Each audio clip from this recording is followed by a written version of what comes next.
വീടിനെ സംബന്ധിച്ചിടത്തോളം പണം നിൽക്കാത്തതിൻ്റെ പ്രധാന കാരണങ്ങളിൽ ഒരു പങ്ക് വഹിക്കുന്ന ദിക്ക് തെക്കു പടിഞ്ഞാറ് എന്ന് പറയുന്ന കന്നിമൂലയാണ്. വസ്തുവിന്റെ കന്നിമൂല ഭാഗത്ത് ഒരു ഗേറ്റ് വരിക, സൗത്ത്, നോർത്ത്, വെസ്റ്റ്, ഈസ്റ്റ്. അപ്പോൾ ഇതാണല്ലോ തെക്കു പടിഞ്ഞാറ് എന്ന് പറയുന്ന കന്നിമൂല.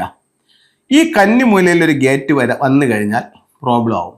അപ്പോൾ ചിലർ പറയും, സാറേ കന്നിമൂലയിൽ നിന്നും വിട്ടിട്ട് ഒരു 5 അടി മാറിയിട്ടാണ് എൻ്റെ ഗേറ്റ് എന്ന് പറയും. അതായത് ഈ ഭാഗത്താണ് ഗേറ്റ് എന്ന് പറയും. അപ്പോൾ ഇവിടെ പറയേണ്ട ഒരു കാര്യം എന്ന് പറഞ്ഞു കഴിഞ്ഞാൽ, കന്നിമൂല എന്ന് പറയുന്നത് ഈ മൂലയെ മാത്രമല്ല, ഈ വസ്തുവിനെ കറക്റ്റ് 9 തിരിക്കുമ്പോൾ ആ 9 ഭാഗമാണ് കന്നിമൂല. അപ്പൊ നിങ്ങളുടെ ഗേറ്റ് ഇവിടെ ആയാലും കന്നിമൂല എന്ന് പറയുന്ന 45 ഡിഗ്രിക്ക് അകത്താണ് അത് സംഭവിച്ചിരിക്കുന്നത്. പൈസ നിൽക്കത്തില്ല. ഇനി ഇത് വസ്തു എന്നുള്ളതങ്ങ് മാറി, ഇത് വീടായിട്ട് കണക്കാക്കുക. വീടിനെ 9 തിരിച്ചാക്കുന്ന കണക്കാക്കുക. ഇവിടെ നിങ്ങളുടെ മെയിൻ ഡോർ വന്നാലും പൈസ നിൽക്കത്തില്ല. ഇനി ഇത് നിങ്ങളുടെ കാർ പോർച്ച് ആണെങ്കിലോ, ഈ വീടിന്റെ ഈ ഭാഗം മിസ്സിംഗ് ആയിട്ടാണ് കണക്കാക്കുന്നത്, പൈസ നിൽക്കത്തില്ല. ഇവിടെ നിങ്ങൾക്ക് സിറ്റ് ഔട്ട് ആണെങ്കിലോ പൈസ നിൽക്കത്തില്ല.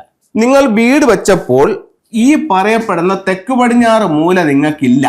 ഞാനൊരു വീട്ടിൽ കൺസൾട്ടിങ്ങിന് പോയപ്പോൾ ഇവിടെ ഈ തെക്ക് പടിഞ്ഞാറ് മൂല ഇത്രയും ഭാഗത്തില്ല, ഇവിടെ ഇത്രയും ഓപ്പൺ ആയിട്ട് കിടക്കുന്നത് 2-3 തവണ വീഡിയോയിൽ പറഞ്ഞിട്ടുണ്ട്. അപ്പൊ ഞാൻ ചോദിച്ചു, ഇതെന്ത് കന്നിമൂല ഇങ്ങനെ കിടക്കുന്നത്? സാറേ, ഇത് വീട് വെച്ച സമയത്ത് ഇവിടെ നല്ല കായ്ഫലമുള്ളൊരു തെങ്ങുണ്ടായിരുന്നു. അപ്പൊ ആ തെങ്ങ് കളയണ്ടെന്ന് പറഞ്ഞിട്ട് കന്നിമൂല അങ്ങ് ഒഴിവാക്കിയതാണ്. ഇപ്പൊ തെങ്ങും പോയി, വീടിന്റെ കന്നിമൂലയും പോയി. തെങ്ങ് പട്ടുപോയി, വീടിന്റെ കന്നിമൂലയും പോയി. അപ്പോൾ തെക്ക് പടിഞ്ഞാറ് എന്തൊക്കെ വിഷയങ്ങൾ വന്നാക്കുന്നു? ഒന്ന്, തെക്ക് പടിഞ്ഞാറ് ഭാഗത്ത് വസ്തുവില് ഗേറ്റ് വന്നു, പൈസ നിൽക്കത്തില്ല. വീട് പണിഞ്ഞപ്പം തെക്ക് പടിഞ്ഞാറ് ഭാഗത്ത് പ്രധാന ഡോറ് വന്നു, പൈസ നിൽക്കത്തില്ല. വീട് പണിഞ്ഞപ്പോൾ തെക്ക് പടിഞ്ഞാറ് ഭാഗത്ത് കാർ പോർച്ച് വന്നു, പൈസ നിൽക്കത്തില്ല. വീട് പണിഞ്ഞപ്പോൾ തെക്ക് പടിഞ്ഞാറ് ഭാഗത്ത് സിറ്റ് ഔട്ട് വന്നു, പൈസ നിൽക്കത്തില്ല. വീട് പണിഞ്ഞപ്പോൾ തെക്ക് പടിഞ്ഞാറ് മൂലയില്ല, ബാക്കി എല്ലാ സ്ഥലവും ഉണ്ട്, തെക്ക് പടിഞ്ഞാറ് മൂലയില്ല, പൈസ നിൽക്കത്തില്ല. ഇതെല്ലാം പൈസ നിൽക്കാതെ പോകുന്നതിന്റെ കാരണങ്ങളായിട്ട് വാസ്തുവിൽ പറയുന്നു.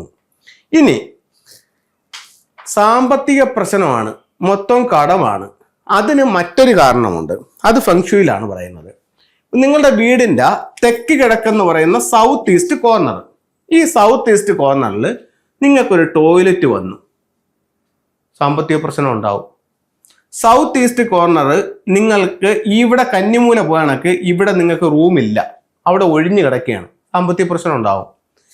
ഇവിടെ നിങ്ങൾക്കൊരു സെപ്റ്റിക് ടാങ്ക് ആണ്, സാമ്പത്തിക പ്രശ്നം ഉണ്ടാവും. ഇവിടെ ഒരു ബോർവെല്ലാണ്, സാമ്പത്തിക പ്രശ്നം ഉണ്ടാവും. ഇവിടെ ഒരു കിണറാണ്, സാമ്പത്തിക പ്രശ്നം ഉണ്ടാവും. ഇവിടെ ഒരു വേസ്റ്റ് വാട്ടറിന്റെ കുഴിയാണ്, സാമ്പത്തിക പ്രശ്നം ഉണ്ടാവും. അപ്പോൾ സാമ്പത്തിക പ്രശ്നത്തിനുള്ള 2 ഏരിയകൾ, ഒന്ന് കന്നിമൂല, ഒന്ന് തെക്ക് കിഴക്ക് അഗ്നികോണം.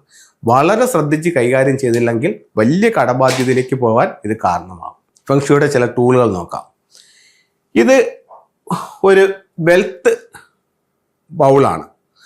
സ്വീകരണമുറിയുടെ സൗത്ത് ഈസ്റ്റ് കോർണറിൽ നമുക്കിത് സൂക്ഷിക്കാം, സാമ്പത്തികമായിട്ട് അഭിവൃദ്ധി ഉണ്ടാവും. സ്വീകരണമുറിയുടെ സൗത്ത് ഈസ്റ്റ് കോർണറിൽ നമുക്കൊരു അരോന ഫിഷിന്റെ സ്റ്റാച്ചു വെക്കാം, സാമ്പത്തികമായിട്ട് അഭിവൃദ്ധി ഉണ്ടാവും. പ്രധാന ഡോറിൽ നിന്നും വീടിനുള്ളിലേക്ക് നോക്കിയൊരു മണി ഫ്രോഗ് വെക്കാം, സാമ്പത്തികമായിട്ട് അഭിവൃദ്ധി ഉണ്ടാവും. ഒരു ഡ്രാഗന്റെ ഹെഡും ടോട്ടോസിന്റെ ബോഡിയും ഉള്ള ഒരു ബുദ്ധയെ നമുക്ക് വെക്കാം, സാമ്പത്തികമായിട്ട് അഭിവൃദ്ധി ഉണ്ടാവും. അങ്ങനെ ഉള്ള ഓരോ ചിത്രങ്ങളും രൂപങ്ങളും നിങ്ങളുടെ ജീവിതത്തിൽ വലിയ വലിയ നേട്ടങ്ങൾ ഉണ്ടാക്കി തരട്ടെ എന്ന് പ്രാർത്ഥിച്ചുകൊണ്ട് നിർത്തുന്നു. നന്ദി, നമസ്കാരം.